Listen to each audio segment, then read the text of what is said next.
resultamos que ahora hacemos parte del eje del mal nosotros. Puedes poner todos los hashtags que quieran diciendo no me representa, pero el que está puesto en la pirámide o los que pongas arriba de ti están tomando decisiones que terminarán afectando a nuestra nación delante de Dios. Quiero compartirles algo privado, personal, de mi época de adolescente o de la época en que era adolescente en mi familia. Mi padre fue maestro de música en el Conservatorio de Música aquí en Santander. Mi madre una ama de casa y a la vez modista, y tuvieron 3 varones y 3 mujeres. Esa fue nuestra familia, 8 personas. No conocía a mis abuelos, ya habían fallecido cuando yo nací. Entonces nuestra familia de 8, con muchas limitaciones, con cristianos de nacimiento, bendecidos, con muchas limitaciones económicas. En lo económico había escasez, en lo demás había abundancia de amor, de enseñanza. Por ejemplo, nunca había dinero para ir a un estadio de fútbol, no había dinero para ir a un teatro, no había dinero para ir a espectáculos, no había para ir a un circo o algo así. Nunca nos tocó estar al margen de esas cosas. Mi papá trabajaba en el Conservatorio de Música, le pagaban poco, como a muchos maestros, por no decir todos, muy injusto esa parte del salario, y a veces se lo demoraban fuera de eso. Entonces, lo que sí recibía él era que las boletas para una Bienal de Arte, que las boletas para un festival de ballet, que las boletas para un concierto de música folclórica o música colombiana, que para una exposición de pintura o de artes plásticas. Y como no teníamos más, pues esas eran las únicas salidas: la iglesia y las salidas del Conservatorio de Artes. Entonces crecimos con un buen nivel cultural. Un niño que desde pequeño tuve el privilegio de codearme con los grandes artistas santandereanos. Yo conocí al maestro Segundo Agelvis, yo le limpié los pinceles al maestro Jorge Mantilla Caballero, y crecí como en ese ambiente cultural, con cierto roce cultural y social. Aprendimos a las buenas o a las malas a disfrutar de un buen concierto de piano, que mis compañeros no le llamaban la atención. Ellos tenían para ir a fútbol, para ir a otras cosas. Nosotros íbamos a eso. Entonces fue para bien, de todas maneras, todas esas cosas. Pero fíjate esto, les cuento. Cuando yo era adolescente, estaba haciendo el bachillerato, en nuestra casa no había nevera. Era una de las pocas casas que nunca en la vida hemos tenido una nevera. Teníamos un televisorcito de blanco y negro. Para la época ya habían salido los televisores a color, pero nosotros no teníamos. Y siempre teníamos ese anhelo de algún día tener pues un televisor a color, pero también tener una nevera. Le llegó a mi papá un bono especial en una ocasión que alcanzaba para el down payment, para la cuota inicial, en un almacén de esos de electrodomésticos, para la cuota inicial o de un televisor a color o de una nevera. Mi papá aprovechó el momento para darnos una bonita lección sobre democracia. No sabía yo sobre el tema, pero él nos enseñó. Y nos dijo: bueno, aquí está el dinero de la cuota inicial, de la nevera o del televisor a color. Decidan ustedes. Yo me salgo, y al salir él quedamos 7, mi mamá, 3 hijas y 3 hijos. Él se salía de la votación para que quedara impar, para que hubiese una decisión. Y dijo: ustedes discutan, argumenten, peleen, hagan lo que sea, y después votan y decidimos qué vamos a hacer. Entonces, como familia, tuvimos un ejercicio democrático como familia. Entonces, empezamos a argumentar. Obviamente argumentábamos. Nuestras hermanas, porque el asunto se volvió como segmentado, ¿no? Obviamente, los 3 varones que quedamos, los 3 hermanos, adivine por qué nos inclinábamos, adivine. Ustedes saben mi historia también, por el televisor a color. Mi mamá y las 3 mujeres hermanas, las 3 hijas, adivinen por qué se inclinaban. Por la nevera. Entonces ellas nos decían: y entonces usted tiene el televisor a color, y cuando le dé sed, ¿qué? Mira un comercial de Coca-Cola y con eso le va a pasar la sed. Y nosotros le decíamos: bueno, ¿y usted qué? Cuando esté aburrida pone una silla y se sienta a ver nevera todo el día, ¿o qué? Y discutíamos y peleábamos. Duró varios días la contienda electoral. Y decíamos y argumentábamos.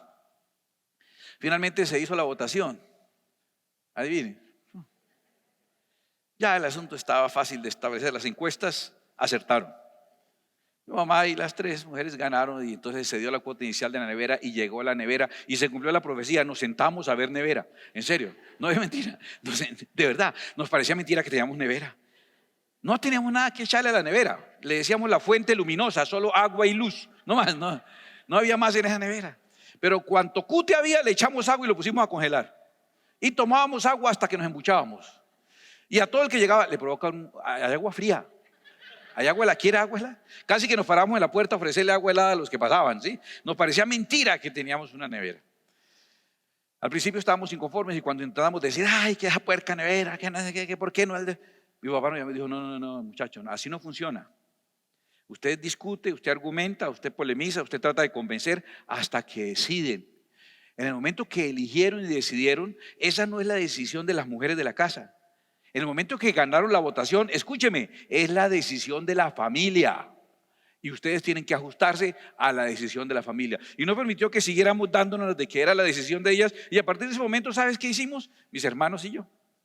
Reconocimos que en ese sistema uno pelea, uno argumenta, uno trata de convencer, trata de hacer proselitismo, trata de lo que quiera, pero una vez se toma una decisión en ese sistema, esa decisión no es de los que la tomaron, esa decisión se convierte en la decisión de todos. Cuando lo aceptamos así pasó un milagro. Vinieron unas sobrinas de Estados Unidos, unas sobrinas de mi papá, ay tío, no sabíamos qué traerle. Entonces le trajimos esto, un televisor a color. Donde hubiéramos ganado nosotros, tendríamos 2 televisores a color. Habían 2 canales en ese tiempo, y hubiera puesto cadena 1 en el otro y el canal 2 en el otro, ¿cierto? Aunque en el 2 tocaba poner una antena con un platón para poder entrar la señal, ¿cierto? Para captar la señal era con un platón. Bueno, después usted sabrá de qué estoy hablando. Pero lo que hacía falta se completó. Yo creo que Dios honró el hecho de ser coherente. El hecho que dijimos, vamos a decidir como familia decidimos y el resultado fue el correcto. Bueno, usted dirá, muy interesante, pero a mí qué me importa. Y tiene toda la razón, ¿verdad? Eso no es asunto suyo, lo que pasó con mi vida, que es hasta vergonzoso. No tiene que, pero es que quiero usarlo para quejarme de algo.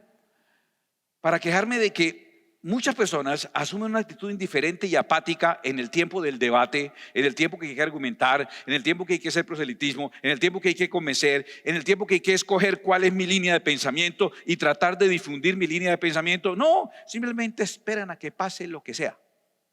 Después ocurre lo que sea y creen que se libran de responsabilidad poniendo en todas sus redes sociales, no me representa, no me representa, no fui yo. Y yo quiero decirte, tal vez no te representa, pero sí te involucra, sí te corresponde.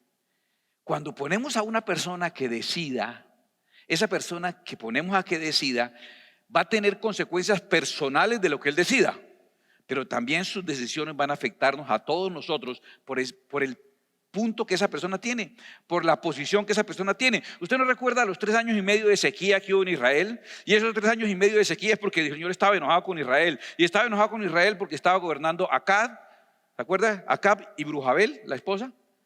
Estaban ellos gobernando y Dios enojado. Pero hubo sequía solamente en las llaves de los paganos. Los que eran fieles abrían y salía agua. No había agua para ninguno. Había una viuda tratando de comerse un poquito de harina con aceite para morirse. Y era temerosa de Dios, y su hijo era el hijo de un siervo de Dios. ¿Les afectó a todos? Sí, porque si hacemos una pirámide humana y me ponen a mí en la punta de la pirámide humana y yo tomo mi decisión de echarme encima agua podrida, sí, el agua podrida me va a cubrir a mí, pero si hay suficiente agua podrida, no solo me va a cubrir a mí, va a ir decantándose y va a terminar en todos los niveles, llegando hasta cubrirnos a todos de esa porquería y de esa podredumbre que alguien que pusimos en la punta decidió hacer. Tiene consecuencias personales, las tiene, pero tiene consecuencias a nivel social también. Quiero demostrártelo. Eso que hacen ahora, no se involucran, no participan, dejan que las cosas pasen como sea y luego simplemente creen que con poner un hashtag no me representa, ya me libré de responsabilidad. Yo quiero demostrarles que sí hay responsabilidad todavía en este sistema que nosotros usamos. En este sistema en el cual estamos, se hace una diferenciación en los votos, y una vez terminados los escrutinios va a haber un grupo que va a gobernar sobre otro. Así haya ganado por poquito, ese otro grupo va a gobernar y al haber ganado va a ejercer dominio sobre los otros. Y esa decisión no es la decisión de uno y otro y yo me escudo diciendo no me representa, es la decisión que va a afectar nuestra vida y nuestro presente y el futuro nuestro y tal vez de nuestros hijos. Es muy fácil poner un hashtag no me representa y ya estoy en desacuerdo, pero le estoy explicando, las personas que pones en la punta de la pirámide van a terminar chorreándote de lo que se echen encima. Ellos tienen responsabilidades a nivel personal y les afecta. Déjame mostrarte algún ejemplo. Tú conoces este caso, por ejemplo, y sabes que este expresidente en Venezuela maldijo al pueblo de Dios. Él tomó esa decisión y lo hizo en un discurso. Yo voy a hablarte de hechos. ¿Cómo relacionarlos es asunto tuyo? Pero yo voy a hablarte de hechos. Mira, déjame mostrarte lo que ocurre el 2 de junio del 2010. El 2 de junio del 2010 vas a ver de primera mano algo que ocurrió. Es difícil de escuchar, pero quiero usarlo como argumento. Aprovecho para condenar de nuevo, desde el fondo de mi alma y de mis vísceras, al Estado de Israel. Maldito seas, Estado de Israel. Maldito sea. Bueno, toma esa decisión y él decide desde sus vísceras maldecir a Israel. ¿Usted sabe qué le pasó a sus vísceras? Estamos hablando del 2010. En solo 3 años sus vísceras se maldijeron y produjeron tumores y nada de la ciencia pudo detenerlo y nada del ocultismo que él practicaba pudo detenerlo. Estuvo desesperado tratando de buscar sanidad en la ciencia y en la hechicería de otros países y no lo logró, no lo logró. Hay otro discurso en el que él le dice a Jesucristo, Jesucristo, pon sobre mí cualquier cruz, esta y 1000 cruces más, dijo. Estoy dispuesto a soportar todo el dolor y todas las cruces que me pongas, pero no me dejes morir, dame vida. El pánico por morir de una persona que conoce lo oculto y sabe qué cosas ha hecho y sabe con qué ha jugado. El pánico de saber lo que le espera en la eternidad. Impresionante. Yo tuve que oír el testimonio de un piloto de helicóptero que él, entre sus trabajos, tuvo que llevar algún día a este individuo con una anciana muy horrible y un niño a una montaña que no voy a nombrar, a una montaña, y luego a la mañana siguiente ir a recoger a este individuo y a la señora. El niño. Se recurrió a muchas cosas terribles que terminaron haciendo que la maldición que él hizo a Israel desde sus entrañas terminaron viniendo sobre él. Lo afecta a él, pero por la posición que tiene, eso termina trayendo maldición también sobre aquello sobre lo cual lo pusieron. Entienda, hagamos la pirámide humana y lo que haga el que ponemos en la punta, lo que se eche encima el que pongamos arriba, también nos va a terminar empapando a nosotros. Ustedes saben lo que ocurrió también en el 2008. Desde el 1 de enero del 2008 hubo uno de los cambios que hubo en la moneda venezolana y pasaron del bolívar al bolívar fuerte. Decidieron que los billetes de 20, 10 y 5 iban a poner la imagen de las 3 divinidades satánicas de la hechicería y el ocultismo en Venezuela. Los 3 principales demonios que rigen la hechicería. No los voy a mencionar, hay un tal llamado negro, alguien llamado indio y una María algo que no quiero mencionar aquí. Lo pusieron en su economía. Estos son datos. Yo no estoy aquí inventándome nada ni sacando un versículo de contexto. Le estoy sacando de la información real que eso ocurrió a partir. Que usted lo pudo ver, que la gente aprendió inclusive a hacerle ciertos dobleces a los billetes según ellos para contradecir. Ellos mismos lo decían, para quitar la maldición que este billete traje. Imagínate. Y cuando dedicaron su economía a las divinidades satánicas, usted lo puede hacer y buscar qué pasó con esa economía, qué pasó con esa moneda, con esos billetes que fueron puestos y dedicados al ocultismo, qué pasó con su valor y desde qué fecha empieza a ocurrir eso y cuándo ocurre esa quiebra financiera. Son hechos. ¿Cómo relacionar? Alguien dirá, no tienen relación una cosa con otra, pero durante cientos de años no pasó. Y ocurrió lo uno con lo otro. Usted dirá, no, está forzando. Listo, le doy libertad de pensar lo que a usted le parezca. Pero escúcheme, son hechos demasiado relacionados. Usted dice, bueno, pero se la montó a Venezuela. No, y nosotros también llevamos culpa, porque en febrero del 2022, la Corte decidió legalizar en Colombia que se asesinen niños aún a las 24 semanas de gestación. Más o menos 6 meses de gestación, se pueden asesinar legalmente niños en Colombia. Eso se decidió. Pero son ellos. ¿Son ellos? No, señor. Las decisiones nos afectan a todos nosotros. Es un país donde se derrama sangre inocente. Es un país donde se ofrece en sacrificio niños como en el Antiguo Testamento a Moloch y a los dioses paganos. Eso nos involucra a nosotros. Eso nos afecta a nosotros. Bueno, yo me siento especialmente afectado porque yo fui prematuro y ni siquiera había completado los 7 meses. Soy de 6 meses y piquito. Yo le decía a mi madre que no soy un niño prematuro, sino como un aborto tardío más bien, ¿cierto? Alguno dirá, ya entiendo por qué. Bueno, y me parece que ese homicidio legal nos afecta a todos. Me parece que los que ponemos en la punta de la pirámide se echan toda esa podredumbre encima y nos están chorreando a nosotros y a nuestros hijos. ¿Qué dice el libro de Proverbios? Por ejemplo, y yo quiero que revisemos esto. El primer capítulo de Proverbios, versículo 10 dice: hijo mío, si los pecadores te quisieren engañar, no consientas. Está hablando de dos acciones: los que hacen el pecado y los que consienten que ese pecado se realice.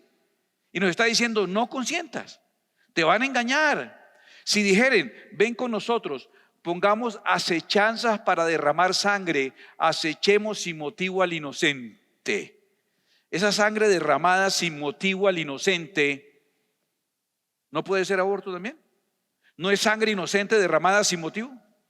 Y alguien dirá: pero hay casos excepcionales. Yo no estoy discutiendo el tema hoy, tal vez pronto lo hagamos, pero no es la discusión hoy. Pero cuando hay una violación, hay un principal culpable, el violador. Hay un principal culpable. Y los demás somos culpables de alguna manera: la chica, su familia, la sociedad, la ley, nosotros, la música, el reggaetón, las películas que crean ese ambiente. O sea, todos tenemos algo de culpa allí. Solo hay uno en ese escenario, hay uno solo que no tiene nada de culpa. Solo hay uno sin culpa, uno solo. Y es el condenado a muerte. Que yo, y esto va a ofender a muchos, desconfíe de los que se ofendan con esto de todas maneras, ¿no? Si está condenado a muerte el único que no tiene culpa, ¿por qué los mismos que piden que se permita asesinar a ese niño saldrían a marchar en contra de la pena de muerte contra el violador? Saldrían a pelear diciendo: no, ¿cómo se le ocurre pena de muerte con un violador? Yo digo: espere, que al violador hay que tenerlo y cuidarlo y consentirlo y protegerlo hasta que se muera de viejo. ¿Y saben a qué me estoy refiriendo? No hay pena de muerte para el violador, pero para el niño, que el inocente, eso es derramar sangre inocente. Y mire lo que dice: hallaremos riqueza de toda clase, llenaremos nuestras casas de despojos. Hay organizaciones muy adineradas en el mundo que le dan dinero a los gobiernos y a los políticos que están a favor del aborto.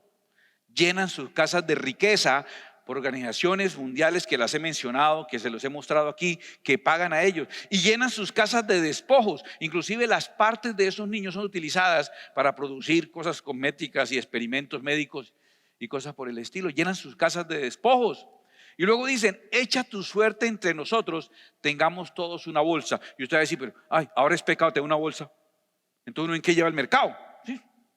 ¿Por qué es pecado tener una bolsa? No, cuando dice tengamos una bolsa, está diciendo: tengamos un fondo común, y lo que tengamos ahí repartámoslo entre todos, lo bueno y lo malo. Tengamos una sola bolsa de estos que aprueban ese tipo de asesinatos, y casi 1 millón de niños son asesinados en Colombia anualmente. Y entonces multiplique eso por un poco de años. Tengamos una sola bolsa. Es esto: es que puede llevarte una sorpresa el día que llegues al juicio y te figure ahí un asesinato de un inocente. Usted dice: no, perdón, ese no es mi hoja de vida, señor, perdón. Busque bien, por favor. ¿Sí? Debe haber un error, porque yo no asesiné. Bueno, ganas sí tuve, ganas sí tuve de asesinar a alguien, pero no, me controlé. O tuve mala puntería y no, bueno. Pero no, yo no he asesinado a nadie. Y entonces se da cuenta que tienen una bolsa común, que esos 20 millones de niños inocentes asesinados por personas que lo aprobaron gracias a que llegaron al poder por 20 millones de votos, y usted fue uno de esos, le corresponde un niño por su voto. O más, porque es un fondo común y le figura ya. Y usted por lo menos no diga que no se lo avisaron, por lo menos no ponga cara de sorprendido, pero no diga: uy, sí, ahí me figuró. Porque yo, tal vez por el contrato de que me iban a dar una OPS de 3 mesecitos, puse una persona que cambió las leyes para 3 generaciones o más. Cambié mi nieto, mi bisnieto. Hice que personas que obligaron a mis nietos en el día de la igualdad de género, a las niñas ir vestidas de niños, y a los niños tienen que ir con falda y vestidos de niñas y maquillados en el día de la igualdad de género. ¿Quiénes lo pusieron? Los que llegaron allá. ¿Pero cómo llegaron allá? Yo tengo parte ahí, tengo un botico ahí. Y cambié una OPS de 3 meses, 6 meses por el destino de mi generación. Hijo mío, no andes en camino con ellos, aparta tu pie de sus veredas, dice la palabra del Señor, porque tenemos parte en lo que hagan, bueno o malo. Si hacen cosas buenas, tú tienes una partecita ahí. Si salvan 20 millones de niños, hay uno que te figura salvado porque tú colaboraste. Pero si los asesinan, también tú eres cómplice allí. Según la Escritura, tienen una bolsa en común. Mira, yo solo estoy dando datos y la asociación de los datos tú lo decides. En la Asamblea General de las Naciones Unidas, que se hizo el 29 de noviembre de 1947, 57 países estaban tomando una decisión porque recién había ocurrido el Holocausto. Israel había sido víctima del mayor genocidio de la historia. Más de 6 millones de judíos asesinados y perseguidos y desplazados. Entonces las Naciones Unidas está haciendo una votación para decidir que Israel vuelva a tener un estado y un lugar. De los 57 países, obviamente los enemigos de Israel votaron en contra. Muchos votaron a favor. Y hubo 10 países cobardes que no fueron capaces de votar a favor de Israel. Hubo 10 países cobardes que no fueron capaces de decir queremos la paz de Israel. 10 países cobardes. Adivine uno de esos quién fue. En esa Asamblea General de las Naciones Unidas, Colombia se abstuvo de votar y no fue capaz de votar por la paz de Israel. La profecía se cumplió y el 14 de mayo de 1948 la higuera reverdeció. Israel fue reconocida como Estado, con derecho de Estado y lugar. Pero un mes antes de que ocurriera eso fue 29 de noviembre del 47, esto fue 14 de mayo del 48, un mes y pico antes de que ocurriera esto, el 9 de abril de 1948 ocurrió el magnicidio de Jorge Eliezer Gaitán en Bogotá. Muchos de ustedes no saben de qué estoy hablando.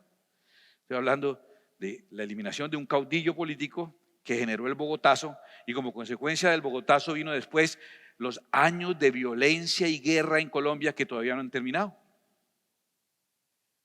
Yo le estoy dando hechos. La conexión entre los hechos usted es capaz de hacerla y mirar fechas y saber qué ocurrió y mirar decisiones y no ser capaz de preferir la paz de Israel. Dios de todas maneras levantó a Israel, pero la paz de otro fue la que fue torpedeada. Puedes poner en tus redes sociales no me representa todas las veces que quiera y te digo no te representa pero sí te afecta porque somos parte de eso que está ocurriendo. A ver, ¿recuerda que hemos estudiado este cuadro escatológico? Que en 1948 Israel reverdeció y el Señor dijo que no pasará esta generación antes que estas cosas acontezcan. En 1948 se le puso play de nuevo al sistema profético y el sistema profético escatológico se reactivó con el resurgimiento de Israel y empezó algo que conocemos nosotros como, bueno, nosotros no, Jesús lo llamó así, principio de dolores. Principio de dolores no es sino una analogía que Jesús está haciendo con los dolores de parto. ¿Qué es principio de dolores? Es que empiezan las contracciones previos al parto y esas contracciones son dolorosas. Entonces le empiezan, dicen las abuelas, le empezaron los dolores. No, empezaron las contracciones, ¿correcto? ¿Las contracciones son el parto? No. Anuncian que se está acercando el parto. ¿Y sabes cómo anuncian que se está acercando el parto? ¿Cómo lo anuncian? Se van haciendo más cercanos las contracciones y los dolores. Principio de dolores separados. Porque las señales que Jesús dio, guerras, rumores de guerra, muchos engañando, terremotos, tempestades, desastres naturales, hambres, ¿sí? Usted dice, eso toda la vida lo ha habido. Sí, la señora tiene cólicos todos los meses y no pasa nada, eso no significa nada. Cada 28 días tiene sus cólicos. Pero hay algo que tiene que ver con principio de dolores, que empiezan a acercarse. Guerra ha habido siempre, catástrofes naturales ha habido siempre, pero cuando empiezas a ver las juntas, inclusive Jesús cierra ese discurso diciendo, ahí donde se junten las águilas, ahí estará el cuerpo muerto. Águilas siempre ha habido, sí, pero cuando se junten, ahí estará el cuerpo muerto. Atención, es cuando esas cosas, cuando por ejemplo una vez en la historia donde hay una guerra de una de las potencias mundiales, por ejemplo que esté en guerra Rusia, por ejemplo, con Ucrania, por ejemplo, y a la vez que está viendo esa guerra haya una en Israel, a la vez, wow, desastres naturales, terremotos, que hayan huracanes y que a mi hija menor le ha tocado el año pasado el de Fort Myers y la semana pasada a mi hija mayor el de Acapulco. Digo, oiga, yo le dije, ¿ustedes qué los atraen ustedes los huracanes o qué? Cuando se junten las águilas, cuando los dolores se están haciendo cercanos, sabemos que el día está llegando. Ese es el esquema profético. Ahora, muchos dicen y juran que es así, que no hay un rapto, sino que en la venida del Señor es que la iglesia es guardada. Muchos dicen eso y tienen versículos para decir eso. Muchos dicen que no, que en la mitad de la gran tribulación la iglesia será llevada. Por eso hasta aquí el anticristo engaña, pero a partir de aquí gobierna. Muchos dicen eso y tienen versículos. Otros, como nosotros, creemos que seremos raptados al comienzo de la gran tribulación y también tenemos versículos para eso. Y como hay versículos para allá, para acá y para acá, pues yo prefiero escoger este. ¿O no? ¿O va a ser tan bobo? Escoger un versículo en el que yo la llevo. No, yo prefiero saber que voy a ser guardado porque no fui escogido para la ira. No hemos sido apartados para la ira y seremos guardados del día de la ira. Por cuanto hemos guardado la palabra de su paciencia, yo también te guardaré el día de la prueba que ha de venir sobre todos los que habitan el mundo. Entonces yo lo creo, pero los otros también tienen versículos para otras cosas. Ya es su decisión. Yo creo que me voy antes de la tribulación. ¿Usted cree que se queda? Me avisa, yo le dejo las llaves para que cierre aquí, cuidado. Le puedo dar la comida a mi gato también si quiere, si no es mucha molestia. Yo voy a estar en las bodas del Cordero, porque para que me cuadre los 7 años de tribulación, me tienen que cuadrar los 7 años de las bodas del Cordero que empiezan con el tribunal de Cristo. ¿A qué voy? Aquí hay muchas conjeturas y opiniones y todas son respetables. Hay dos cosas que nosotros entendemos con relación a la profecía. Número uno, Dios quiere que estemos siempre preparados porque el Hijo del Hombre vendrá a la hora que no penséis. Estar preparados. Y segundo, que no vayamos a entrar en discusión por algo que es difícil de entender. Se lo he explicado 1000 veces. El Señor no te va a condenar porque no supiste quién era el 666. Si a mí llego allá y me van a juzgar, me dicen, pero usted dijo que el anticristo era Bill Gates, o que era el Papa, o que era Michael Jackson, o que era, bueno, no sé quién, ¿cierto? Usted se equivocó, se va para el infierno por haberse equivocado. Yo digo, perdónenme. Pero es que los que no fueron muy claros fueron ustedes. Hubieran puesto quién era, y hubieran puesto una foto en la Biblia, pues yo veo la foto, pues no me equivoco, pero lo pusieron enredado, pues yo me enredé. No creo que nos juzguen por haber interpretado mal una profecía. Yo tengo una interpretación, él tiene otra. Él no se va a condenar por no interpretar bien qué significaba Gog o Magog. Yo no me voy a condenar por no saber si es Megido o Armagedón. Pero si nosotros nos ponemos a pelear entre los dos y rompemos nuestra comunión y alguno de los dos tropieza, por eso sí nos podemos condenar. ¿Sí sabías? Que por hacer tropezar a alguien sí nos podemos condenar. Por haber interpretado mal no, pero por haber hecho tropezar a alguien sí. Entonces, no quiero enredarme con esto, pero sí quiero contarles algo que es muy curioso. Todos estamos de acuerdo en que el Señor va a regresar. Todos los que nos basamos en la Biblia y creemos en Cristo, todos sabemos que el Señor regresará.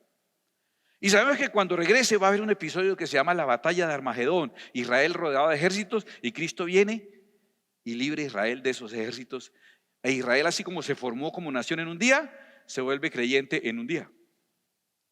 Y reconocen a aquel que traspasaron como su rey y su señor. Esto, todos estamos de acuerdo. Hay un episodio antes de que empiece el milenio, el tiempo de gobierno del Señor en la tierra, y se llama el juicio de las naciones. Es muy fácil, va a haber un momento en que el Señor le va a hacer juicio de las naciones, y entonces en la Biblia pensaron qué nombre ponerle y le pusieron el juicio de las naciones. Los nombres en la Biblia son fáciles, ¿sí? El juicio de las naciones. ¿Y qué es el juicio de las naciones? Es un juicio que le hacen a las naciones. No hay que ser escatólogo para entender que las naciones van a ser juzgadas. Los ejércitos fueron vencidos y ahora viene un juicio. No es el juicio final allá entre el trono blanco donde todos seremos juzgados por lo que haya hecho mientras estuvo en el cuerpo, sea bueno o sea malo, dice la palabra del Señor. No, es un juicio de naciones. La Escritura inclusive nos da luz sobre ese juicio en Isaías 2:4 y nos hace entender que es el juicio con el cual el Señor empieza ese gobierno que va a ser en la tierra durante 1000 años. ¿Cómo va a gobernar? ¿Cómo va a ordenar las naciones? De acuerdo a cómo quedaron en el juicio. Y dice Isaías 2:4, y juzgará entre las naciones y reprenderá a muchos pueblos y volverán sus espadas en rejas de arado y sus lanzas en hoces. No alzará espada nación contra nación, ni se adiestrará más para la guerra. Empieza el gobierno del Señor. Bueno, y ese juicio, ¿ahí qué le van a juzgar a las naciones? Pues a las naciones les van a juzgar según dice Joel capítulo 3 versículo 2. Dice, reuniré a todas las naciones y las haré descender al valle de Josafat. Descender al valle de Josafat es una figura de hacer un juicio, y ahí lo demuestra. Y allí entraré en juicio con ellas. Van a ser juzgadas las naciones. ¿Qué le van a juzgar a las naciones? Dice, a causa de mi pueblo y de Israel mi heredad, a quien ellas esparcieron entre las naciones y repartieron mi tierra. El juicio es a las naciones, y el juicio de las naciones es cómo se portaban con Israel. Mire, escuchen, yo no estoy diciendo que Israel sea perfecto, ni siquiera estoy diciendo que sean santos, ni siquiera estoy diciendo que sean buenos. Es una nación vanguardista en el mundo, muy tolerante con la ideología de género, por ejemplo, no reconocen a Jesucristo como su Señor. No estoy diciendo que sean buenos o sean malos, y a ellos no les importa lo que yo piense. Pero estoy diciendo que va a haber un juicio de las naciones, y ese juicio de las naciones va a tener como criterio qué posición cada país tuvo con relación a Israel. Pero voy a leerle en Mateo 25. Aquí sobre el juicio de las naciones habla Jesús mismo explicando cómo va a ser el juicio de las naciones. Jesús mismo explica qué es lo que va a pasar.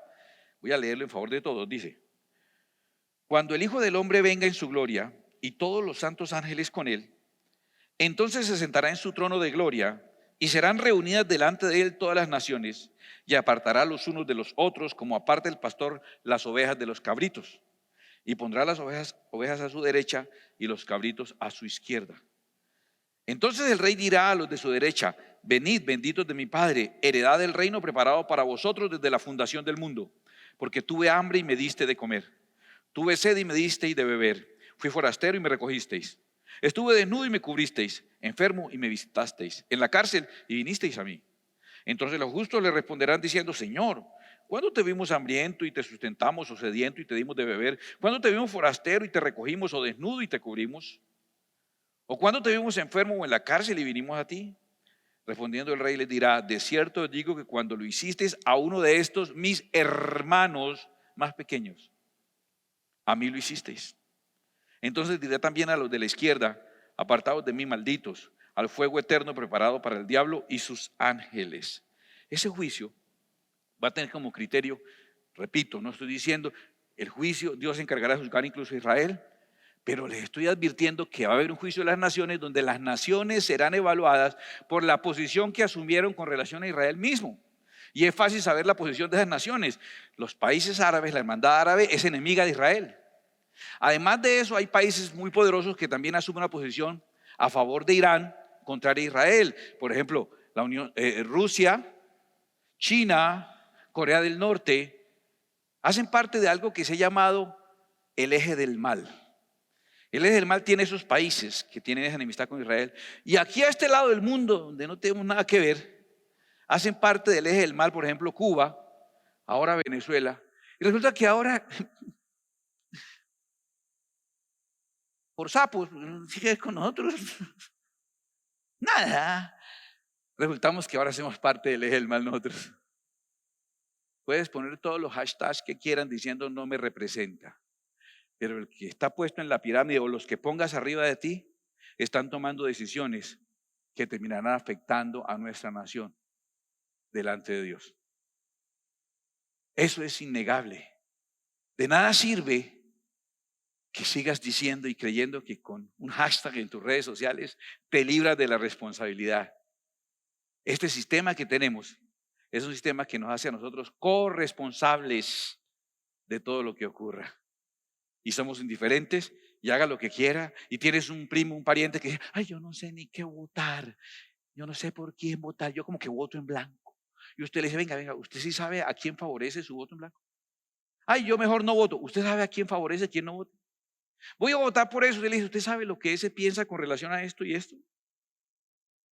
No participamos. Hacemos los indiferentes y creemos que después con no me representa estamos librando la responsabilidad. Le tengo una noticia, tenemos una bolsa común. Tenemos una bolsa común y nos toca a nosotros parte de lo bueno o de lo malo. Así que llegó la hora de ser coherentes. Llegó la hora de entender que si oramos como cristianos, Cuando llega el momento de votar, tenemos que votar como cristianos y no como paganos. Veamos este consejo que nos da uno de los respetables hombres de la fe en nuestro país. Las contradicciones de los cristianos. Y lo voy a leer porque es la verdad. Oran por la vida, pero votan por candidatos que están a favor del aborto. Oran para que Dios libre a la iglesia de la persecución en países comunistas, pero votan por candidatos comunistas.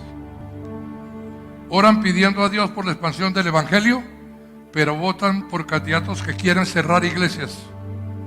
Oran por la familia, pero votan por candidatos que defienden ideologías destructoras de la familia. Oran por los hijos, pero en las elecciones votan por candidatos que defienden a los pedófilos y la ideología de género. Oran para que Dios libere a los jóvenes de las drogas, pero votan por candidatos que están a favor de legalizarlas. De nada sirve orar como cristiano, pero votar como pagano. Señor, que pensemos en estas cosas que dan contradicción a nuestras vidas, porque tal vez no somos lo que decimos ser, o no actuamos como lo que creemos ser. Por favor, ponte en pie un momento. Y te quiero hacer solo un llamado. Ese llamado se llama coherencia. De nada sirve que oremos como cristianos, no solamente votar, vivir como paganos. De nada sirve orar como cristiano y orar mucho y ser una persona indolente en tu cuadra, en tu barrio, ser el vecino antipático que nadie lo soportas, ser un irresponsable en tu hogar, no cumplir tus compromisos, dar mal testimonio. De nada sirve que oremos, vamos a orar como cristianos por nuestra nación, por nuestro municipio y nuestro departamento, y vamos a orar por nuestra tierra, como cristianos. Pero no salgamos a votar como paganos, y mucho menos a vivir como paganos. Yo quiero que tengamos coherencia delante de Dios. Cierra tus ojos y dile al Señor: Señor, vengo a ti, Padre amado, a darte toda honra y toda gloria. Padre Santo, a deponer delante de ti mi orgullo humano, mi orgullo personal o profesional, incluso mi orgullo religioso, y venir con humildad, Señor, con humildad, a decirte que pongas tu mirada sobre esta nación y tengas en cuenta a este pueblo que vive en medio de este otro pueblo, a este pueblo tuyo. Tú tuviste misericordia, como hemos estudiado, cuando tu pueblo Israel estuvo en medio de los caldeos o babilónicos, cuando estuvo en medio de los medos y persas, cuando estuvo en medio de los griegos y romanos, y hoy tiene misericordia de este pueblo en medio de esta nación interesada en ofenderte, interesada en hacer cosas que te desagraden, tomando caminos contrarios a tu voluntad. Te pedimos perdón. Y como los profetas no sacan un hashtag diciendo no me representa, los profetas decían: te pedimos perdón por nuestros pecados y por los pecados de nuestra nación. Es fácil sacar el cuerpo, es fácil esconderse en filosofías personales o en argumentos religiosos y ser indiferente. Pero como profetas oramos, Señor, pidiendo perdón por nuestros pecados y por los pecados de nuestra nación, pidiéndote perdón por eso que se ha aprobado de asignar niños, pidiéndote perdón por eso que se aprueba que es contrario a tu voluntad, de matrimonios que llaman igualitarios, pero simplemente son contrarios a lo que tú has enseñado, por todos los ataques a la familia, por todas las cosas negativas, por todo el auge que se está tratando de imponer del ocultismo y de la hechicería. Pedimos perdón por nuestros pecados y los pecados de nuestra nación. Ten misericordia. Pon las personas correctas. Ten piedad de nosotros, Señor. Ten piedad de nosotros. Por amor a tu nombre, Señor Dios mío, permite que tengamos la tranquilidad, Padre Celestial, de que hemos sido coherentes. No tiene que ver si ganamos o no ganamos, si cambiamos o no. No se trata tal vez de que alguien va a cambiar este país y hay algún Mesías en medio de nosotros. Se trata de que yo sé que un día voy a estar delante de ti dando cuenta por lo que hice. Y yo quiero poder mirarte a los ojos y decirte: Señor, No pude detener el mal. O Señor, perdí lo que decidí. Pero siempre mi prioridad fue hacer tu voluntad y agradarte. Lo malo que se hizo no fue con mi voto, no fue con mi respaldo, no tuve una bolsa común. Siempre pregunté tu voluntad y acogí tu voluntad para hacer lo que tú, Señor, me indicaste. Señor, permítenos ser una nación coherente. Permítenos ser un pueblo del que tú estés satisfecho. Permítenos ser aquel pueblo cuyo Dios es Jehová y vive en paz y en tranquilidad. Que tú seas el Dios de esta nación, de cada departamento, de cada municipio. Te lo pedimos, Señor, en el nombre de Jesús. El propósito de Dios con este canal no es reemplazar tu iglesia, ni tu tiempo personal de estudio y de búsqueda de la presencia de Dios. Es apoyarte en tu crecimiento espiritual y el conocimiento de las Escrituras. Tú puedes apoyarnos a nosotros también cada vez que ves un video, cada vez que le das like, que lo compartes. Cuando te suscribas a nuestro canal, invitas a otros a suscribirse también. Es la manera en que tú nos apoyas para que nosotros también podamos seguirte apoyando. Que Dios te bendiga.